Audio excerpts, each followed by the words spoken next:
railway stations in Moscow that route 1 million passengers a day to and from Europe and Asia. In this vast land, trains carry more passengers than any other means of transportation. Yaroslavsky Station, built under Joseph Stalin, is the western terminus for the most famous train in the country, the Trans-Siberian Railway. It makes 45 stops over an 8-day trip that runs 6,183 miles over, across, and through a continent synonymous with frigid temperatures and impassable terrain. Along the way, it is everything a train can be: a school bus, a taxi, a job. Most of all, it is an essential link to villages like Litsvyanka on the fringe of civilization in the heart of Central Asia. To the people who depend on this train, there is nothing extraordinary about the sight of tracks and tunnels carved through the sheer granite cliffs that rise 1,500 feet above Lake Baikal, where ice lingers till May and temperatures drop to -40 in February. The railroad has been here since 1905. No one remembers life without it. Like a heartbeat, it is quietly taken for granted.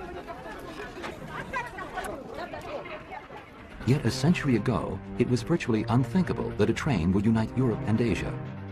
Here, the terrain and climate are treacherous, the job was enormous, and the costs were staggering. The modern-day equivalent of $50 billion, nearly twice that of landing a man on the moon, to build a railroad through a land just as desolate. In spite of the obstacles, by the end of the 19th century, it was a national imperative to build it. It sometimes took years for messages and edicts and plans to reach the farthest edges of their empire. Without lines of communication, without an effective internal telegraph system, without a railroad system, Russia was at a serious disadvantage. The country occupies the largest area on Earth. It stretches from St. Petersburg to the Pacific. It is wider than the breadth of the United States and Canada combined, but only wagon trails had linked it to the capital. Russia needed a railroad to command and control its vast Asian territories. There were constant reports that China planned to overrun Siberia's undefended border. Warships from Japan menaced the Russian coast. Even more troubling were Siberian revolutionaries who demonstrated their desire of breaking away from the capital. By the reign of Alexander III, Russia was adrift in crisis. Tsar Alexander III came into power when his father was assassinated in 1881. His entire reign was dedicated to the idea of Russia for the Russians, of establishing firmer governmental control over a country that seemed to be slipping out of control. The railroad was the answer to all of this. It was partly military defense, but it was also internal police measures. Alexander III was determined to build a railroad to move soldiers to and from the hinterland. But he also intended to use it to colonize Siberia. Just as the American Transcontinental Railroad had tamed the West, Russia would tame the East. There was nothing but scattered forts and trading posts. Few people lived here except convicts in exile and Stone Age tribes. The Tsar wanted the same success as America's Transcontinental Railroad, but had none of the economic foundation. One of the most profound disadvantages that Russia faced in this project was a lack of entrepreneurial tradition. This was not a challenge of technology. They didn't have to invent anything new. It was a challenge of financing and organization. Russia was a feudal society. Its railroad building experience was limited to a few hundred miles of track with antiquated trains. It's one thing to project a railroad of 500 or even 1,000 miles. It's quite another to project a railroad that would consume unimaginable quantities of timber, require hundreds of bridges, thousands of miles of rail, millions of tons of iron for spikes and bolts. Even running a few trains daily on a line 6,000 miles long is going to require thousands of cars, hundreds of locomotives, and training a workforce in a country that didn't have a great reservoir of mechanical talent. No railroad in Russia or the world is as long or as complicated as the one called for in the Trans-Siberian. It had to cross 3 of the world's largest rivers, the world's largest forest, the world's largest lake, in the world's worst climate. Much of the railway was built on permafrost. It is rock solid most of the year, but melts into craters under the stress. They must also tunnel through a mountain chain. Overall, there are countless bridges over ravines and rivers. The Trans-Siberian Railroad was simply one of the most grandiose enterprises of the 19th century, maybe of all of modern history, more costly than any other peaceful undertaking in the history of the modern world. Alexander entrusted the Committee of Communication with the task of planning the railroad. But the committee was stymied. They advised the Tsar against it. They didn't see that the government could afford to build this railroad, and they were right. There wasn't a labor force of an adequate size in isolated Siberia. There weren't steel mills in Siberia to supply the railroad. There weren't supplies of coal. Impossible or not, the Tsar was determined to have a railroad. When the committee told him it couldn't be built, he dissolved the committee, then entrusted Sergei Witte, the builder of the 600-mile Odessa line, to build the 6,000-mile Trans-Siberian. But the Tsar was naive to think a royal temper could assure success. A railroad is much more than trains and track. It's not a thing. It's nothing that a Tsar can call into being and then expect to work like some machine that you throw a switch and it goes forward. It's a complex interaction of human beings and parts and pieces extending over thousands of miles. The longest railroad in the world today, and the biggest project of the 19th century, began in a cloud of bureaucratic fear. While planners searched for a miracle to build it, the Tsar boasted it was Russia's road to power, the start of a new era of peace and prosperity. The fact was, it would provoke a war and nearly bankrupt the country. As the century ended, many wondered if the railroad was worth its enormous expense, nearly two-thirds the state budget, or if it was just a desperate gamble of a dynasty in its waning days to stay in power. Midnight in Moscow marks the departure of the Trans-Siberian Railroad. A first-class ticket cost $1,200 for the 8-day trip to Vladivostok, but many travel and sleep in berths for under $600. By dawn, the train reaches the Volga and crosses Europe's longest river. On the distant bank is Yaroslav and its 900-year-old cathedral. From here, the train continues on, bound for Siberia and beyond. Trains and train centers like this were once the primary target of German aircraft trying to cut supply lines to the front in World War II. But Yaroslav and the Trans-Siberian were spared because they were out of range. In war, distance protected the train. Yet in building it, distance nearly destroyed it. Its remote location and sheer length drove the cost so high, the project was almost derailed before it began. I'm sure that the Russians wanted to emulate the best. But as they began to price out this huge, long thing, which was maybe 3 times longer than any transcontinental railroad ever built before, it quickly became apparent they'd bankrupt the Treasury and only get halfway. In St. Petersburg, the Railroad Committee was grappling with the most difficult detail of all, money. Sergei Witte, the project's point man, had to find a way to build the world's longest railroad on a budget. He had no alternative but to cut the costs of materials and labor and collapse the project's time to completion. The best railroads used a double track made of steel rails that weighed 90 pounds to the yard. He would have to build a single line instead, with rails made of iron that only weighed 49 pounds. The measure reduced costs 75%. Next, timber, not stone and steel, was to be used in all but the widest river crossings. The work had to be done by hand. There was no money for dynamite or machines. And there could be no costly surveys. The royal directive was, just do it. The government was so desperate, it was almost policy to get it done as quickly as possible, as cheaply as possible. But at the same time, whatever it took was the rule. In March 1891, church bells heralded the 10th anniversary of Alexander's ascension to the throne. It was also the day the Tsar marked to start building the railroad, ready or not. In Vladivostok, the Tsarevich Nicholas arrived to shovel the first spade full of dirt, then attended a gala celebration honoring the project's engineers. Amid music and champagne, the railroad was underway. Back at the capital, Witte mapped out the master plan to complete the railroad within 10 years, as the Tsar had ordered. With the construction season limited to 4 months by the sub-zero winters, Witte had 40 months to build 6,000 miles of track, or 150 miles a day. The prospect was impossible, so he borrowed an idea from Canada's Transcontinental Railroad to build in sections simultaneously. Witte broke the Trans-Siberian down into 6 parts, intending to build them all at once. If all went according to plan, he only needed to build about 25 miles of track per month on each section to succeed. To further speed the project, he scheduled bridge and tunnel construction in winter, when crews wouldn't have to pickaxe frozen earth. The first segment to get started was the Ussuri line, joining Khabarovsk to Vladivostok on the Pacific coast. It was the country's most urgent link. The army needed the train to shuttle soldiers along the Pacific coastline to guard against invasion. Supply ships reached the distant cruise after a 40-day voyage from the Baltic to the Pacific. There were horrendous delays, but the real problem was labor. Native Siberian tribes refused to work, calling the railway the Iron Scar. Officials tried to recruit workers from Russian cities, but none were enticed by the offer of free room and board and 12 cents a day to work in Siberia. The government was desperate for able-bodied men. When we built our transcontinental railroad right after the Civil War, a lot of guys are, mustered out looking for employment. And wages weren't too bad. But in Siberia, you can't afford to pay these people a lot. So you end up with a lot of people, I think, that were either prisoners or economically conscripted. The bulk of the workforce was Russian convicts. They were barefoot in summer and dressed in thick layers for the spring and fall. A shaved right head indicated a murderer. Beside convicts are free men from China, Persia, and Turkey. The pay was 12 cents a day.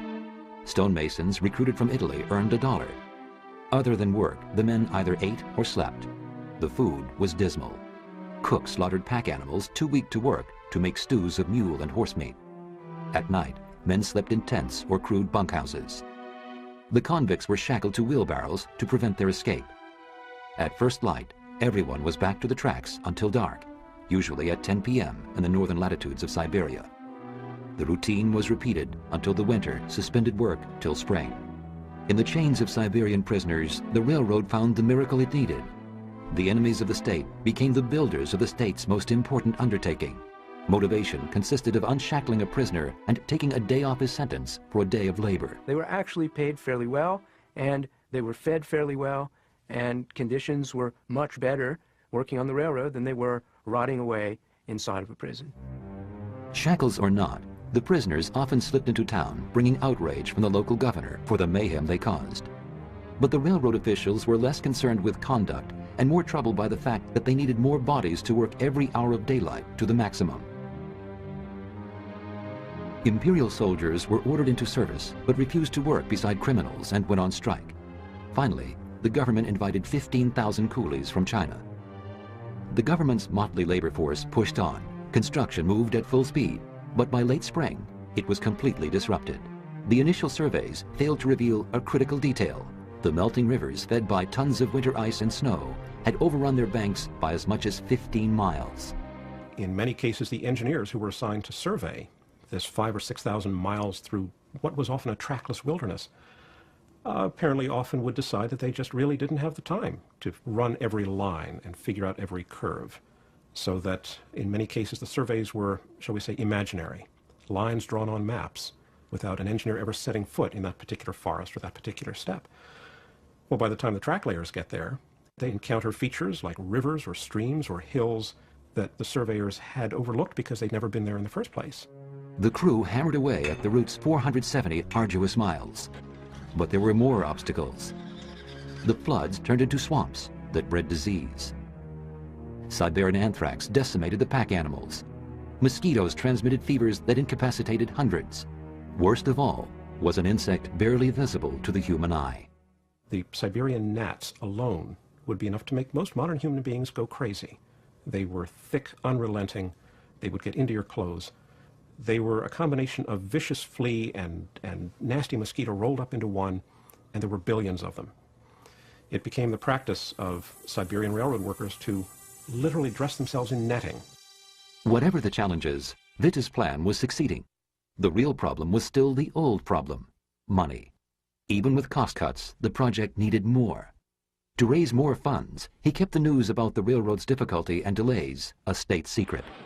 The Trans-Siberian was accompanied by a major propaganda campaign at the world's fairs of the day, especially intended for French and other foreign investors to see that the country was coming alive. Investors heard the government stress all the financial advantages of a railroad linking Europe to Asia. They were shown the most opulent interiors of any railroad cars in the world, and told the richest would ride these rails across Asia. There was no mention of the fact the railroad was built on substandard ties and tracks with prison labor and traveled at best 15 miles an hour. The scheme worked. The French anteed up fresh loans, but it was still not enough. Witte ordered the treasury to print as much money as the project needed. Whatever the debt, the railroad would pay it off. All Witte had to do was finish it fast. 5 days after leaving Moscow, the Trans-Siberian Railroad reaches the western bank of the Angara River and the city of Irkutsk, 2,800 miles away. It is the halfway point of the journey east and the largest city in Siberia. Irkutsk is the crossroads of Central Asia for passengers going to Mongolia and China. The arrival of the Trans-Siberian a century ago made the city a trade center.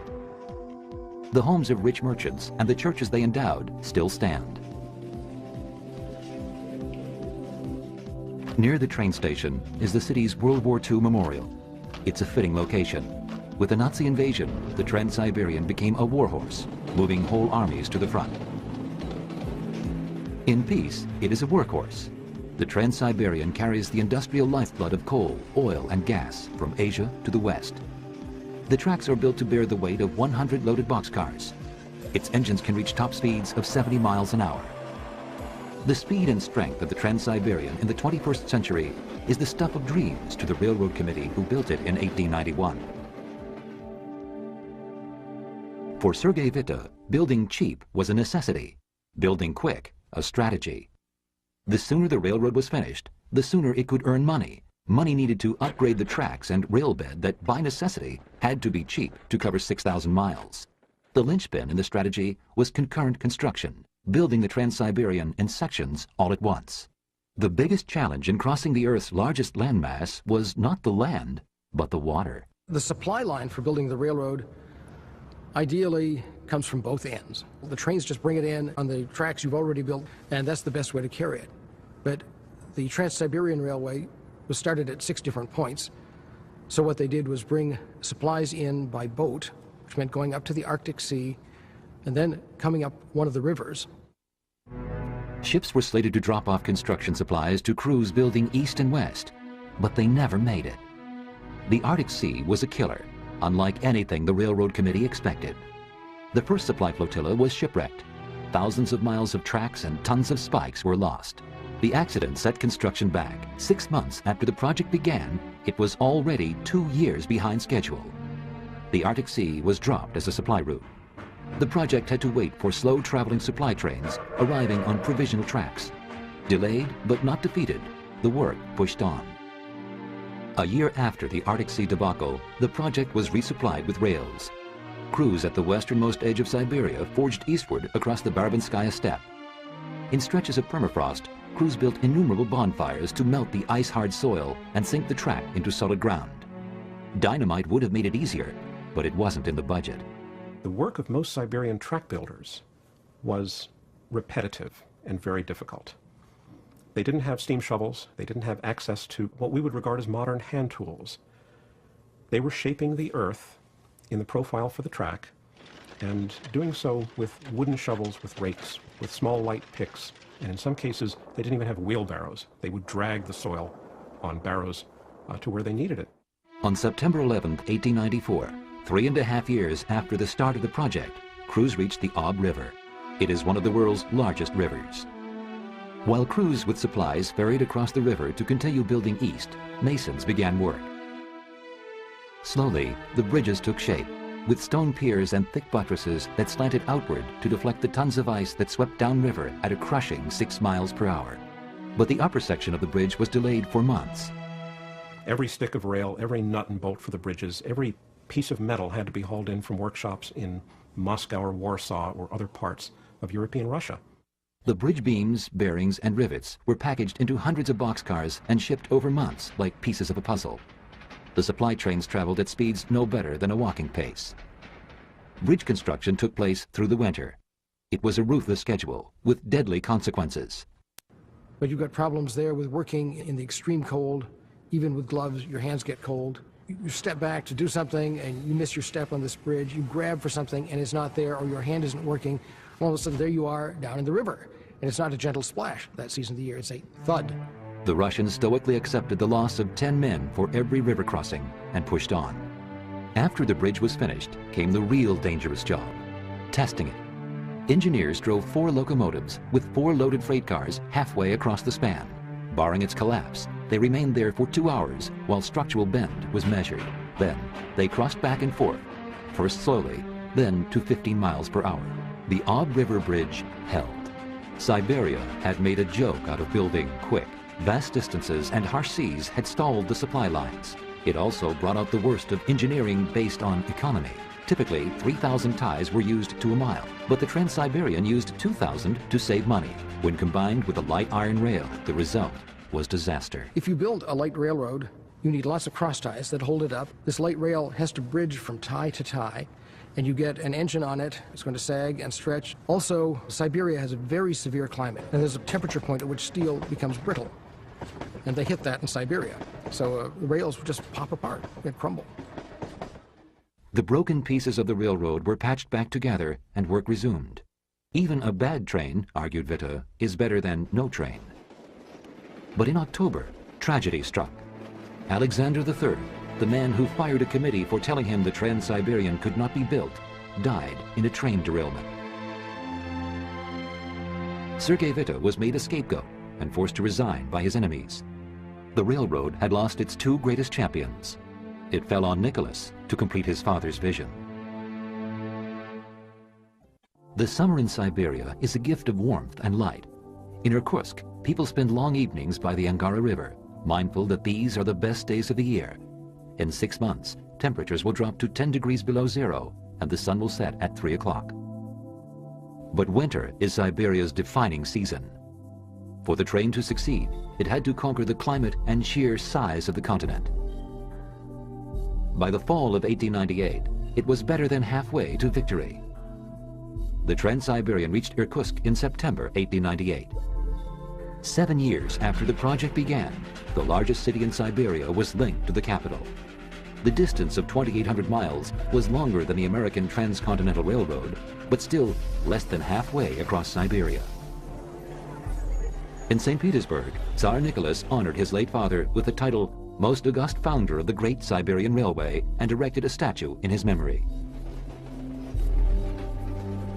The progress was a major achievement, not because new technologies had been invented or a thorny engineering problem solved. The Trans-Siberian's heroic distinction is that a poor country succeeded in building a railway across Siberia, albeit one that was markedly behind the technological standard of the day.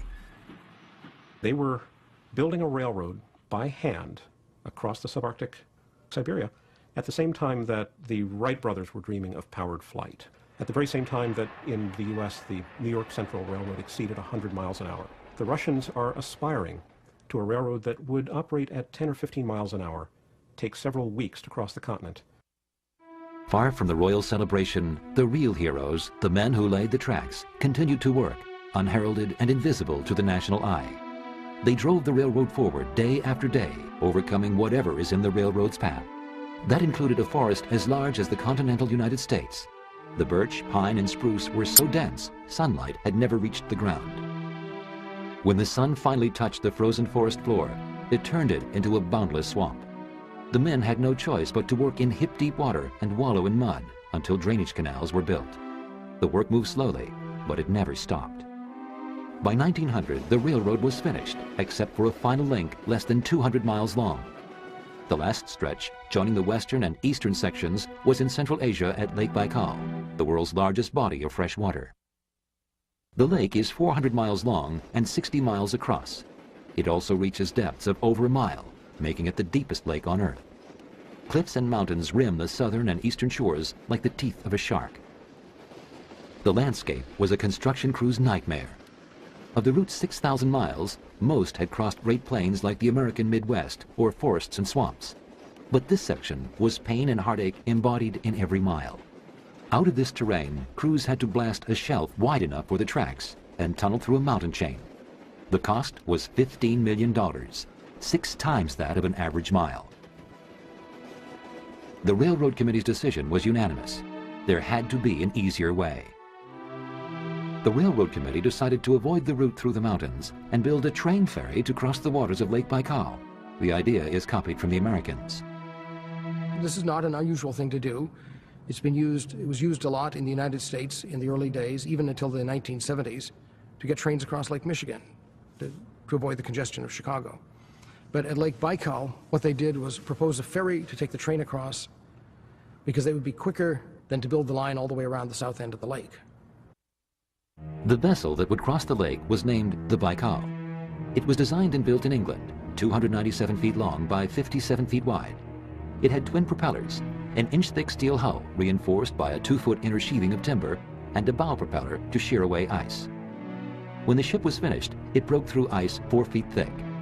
It was one of the biggest and most powerful train ferries in the world, built to carry 1,200 passengers, 28 fully loaded boxcars, and 12 locomotives at a speed of 13 knots.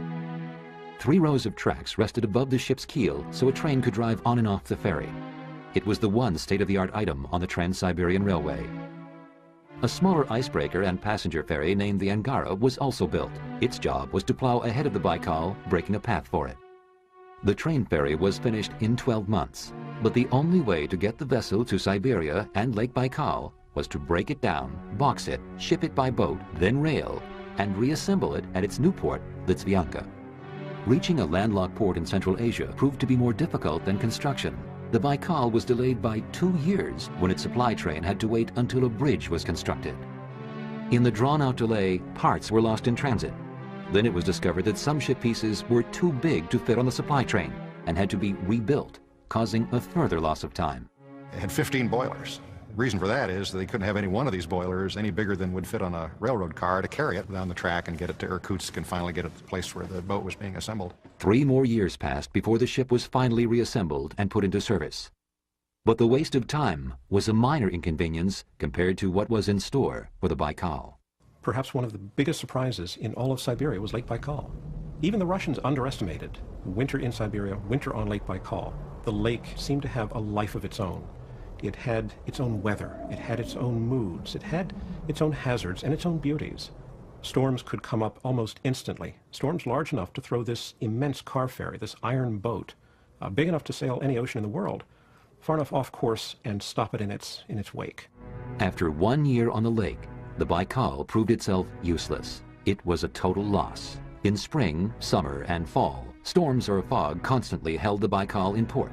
In winter, it was unable to break through the ice. The hydrographers assigned to measure the thickness of the ice had drawn incorrect measurements. In the dead of winter, the ice rose to 9 feet, not 4.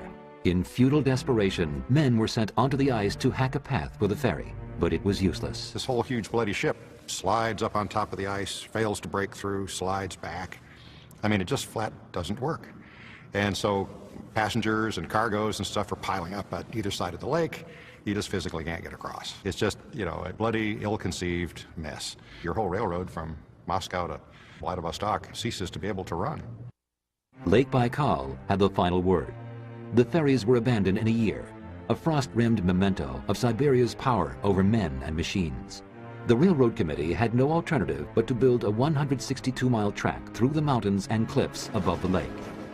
The undertaking rivaled the most difficult stretch of track ever built. It required no less than 38 tunnels through sheer granite mountains. The only relief was that at long last, the Trans-Siberian was almost finished. Vladivostok, Russia's easternmost city, 6,000 miles and 8 time zones from Moscow. It is the hub of the Pacific Fleet, even though the warships are less at sea and more at anchor in the post-Cold War era. In Soviet times, it was a restricted city. Without government permission, no one was allowed to enter or leave. But those days are over. The Trans-Siberian Railroad reaches Vladivostok uninspected by secret police 8 days after it leaves the capital. It arrives at the station where young Prince Nicholas inaugurated the project in 1891 amid so much hope and fanfare. A decade after construction began, the Trans-Siberian was once again steeped in excited anticipation. Crews prepared to drive the railroad to completion. But first, they had to challenge the formidable cliffs and mountains around it, turning rock into a railway 162 miles long. This section of track surpassed any of the challenges that once confronted the builders of America's transcontinental railroad. Not only was it more difficult by virtue of the landscape, it had none of America's state-of-the-art equipment. The most difficult construction on the Trans-Siberian, and arguably in all of railroading, had to rely instead on brute strength, determination, and hand tools. That's all crews had to build 38 tunnels through a mountain chain that rises 1,500 feet above a lake the size of an ocean in central Siberia. Elsewhere in the world, at the beginning of the 20th century, tunneling was considered high technology. There were pneumatic drills, there were high explosives, there were tunneling machines invented in Europe and the United States that often made fairly short work of solid rock. Russia built these tunnels the hard way, the old-fashioned way, with hand drills, with sweaty men with hammers working inside cramped, rocky tombs, making holes in the rock into which the blasters would tap their powder, insert the dynamite sticks, and light the fuses and run as fast as they could. This was tunneling 1850 style. The trouble was, this was the early 20th century. In spite of the hardships in building the link past Lake Baikal, the railroad inched onward to completion. Builders estimated the railroad's finale in the spring of 1904, 14 years after it began in Vladivostok. In St. Petersburg, Tsar Nicholas II eagerly awaited the train's successful completion with all the pride and excitement of a new father. With the last mile only months away, he prepared a celebration, boasting to a world audience that the railroad had bridled Asia in steam and iron at last. He also lavished the railroad in bravado, flaunting it as a tool of empire and bragging it marked a new era of Russian military prowess in the Far East.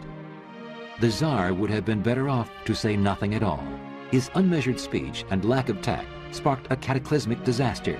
On February 8, 1904, Japan launched a sneak attack on Russia's Pacific coast to destroy the Trans-Siberian Railroad and break St. Petersburg's link to the east. The Japanese deliberately struck in the dead of winter when the train was most vulnerable. But to Russia and the Tsar's horror, the Trans-Siberian was not just vulnerable up and down its 6,000 miles. It was a death trap. Its light rails broke down, unable to bear the weight of boxcars overloaded with weapons and soldiers. Well, there's a great line about the Trans-Siberian that kind of got coined fairly early, and that is a first-rate, third-rate railroad. And the third-rate part meant just everything was cheap. They would begin to do the grading instead of a sturdy basis. You know, it'd be a pile of dirt and cheap green wood for the ties, pretty cheap and soft iron for the rails. And you get a railroad for a while, and then come derailments, come washouts. I mean, there was a derailment every few weeks. The policy of building quick and cheap was a disaster in the exigency of war. They built it, first of all, single-tracked to save money, with the result that during the war they couldn't send troops to China at the same time that they were bringing wounded troops out of China. The lines were constantly clogged. Within 10 years of the initial construction, they began reconstructing the entire railroad. The war ended a year later in defeat for the Tsar and the railroad. The Trans-Siberian was blamed as one of the reasons for Russia's ignominious defeat. A painstaking process of rebuilding began. Finally, by 1916, the railroad was finished. Russia had its long-desired transcontinental railroad, but there was no celebration. Well, I suppose in one way you could call building this railroad like the 30 Years' War. It's a great dream. It obviously has lots of aspects of empire. But in the end, it becomes this connection between a nation whose geography is so vast that by the time they finally get to the end, a decade later, everyone is just exhausted. The railroad and the war depleted the national treasury. There was no capital to fund social programs, making bad times in Russia worse. It also prevented the government from modernizing the army. When World War I broke out, Russia was ill-equipped and suffered horrible casualties. The troubles at the front, its problems at home, led to an insurmountable crisis, and ultimately, the Russian Revolution. The promise of the railroad to bring peace and prosperity, once used to justify its enormous ambition, went unfulfilled. There was almost a utopian vision behind this railroad, that it would solve all of the problems of Russia, that it would bring Russia into the center of world trade, and none of it came to pass. Nicholas II, who proudly inaugurated the railroad's construction, had his final glimpse of St. Petersburg from a window on the train. Under cover of darkness, the Trans-Siberian Railroad, once the hope of the Romanov family, carried Nicholas II to his death in Siberia. In years that followed, the Tsar's once rickety train grew into a mighty railroad when money and time were added to improve it. In the Russian Civil War, the communists used the Trans-Siberian to consolidate power across the country. During World War II, it rushed fresh soldiers to the battlefronts, turning the tide of the war against Hitler. In the 1950s, the industrial might of the Soviet Union turned the railroad into a state-of-the-art masterpiece. By the end of the decade, the communists upgraded the Trans-Siberian with heavy steel rails, new cross ties, new bridges, and a second track. The result is one of the world's strongest and most durable railways. This was in every way a handmade, hard-won, difficult project that took a toll in time and money and blood. The railway the Tsar desperately wanted, but could barely afford, had fulfilled its promise a century after the first crews struggled to build it. A relic of a time gone by, when strength on strength, more than any single ingredient, triumphed in building the world's longest railroad across a hostile wilderness. Get ready for war under the command of Moses, Abraham, King David. You wouldn't think it, but these were the men who led thousands into battle. With the strike of the sword, you would hear the screams of terror. This is all very bloody business. It's time to examine the Old Testament from a military perspective. Bible Battles, tonight at 10 on History.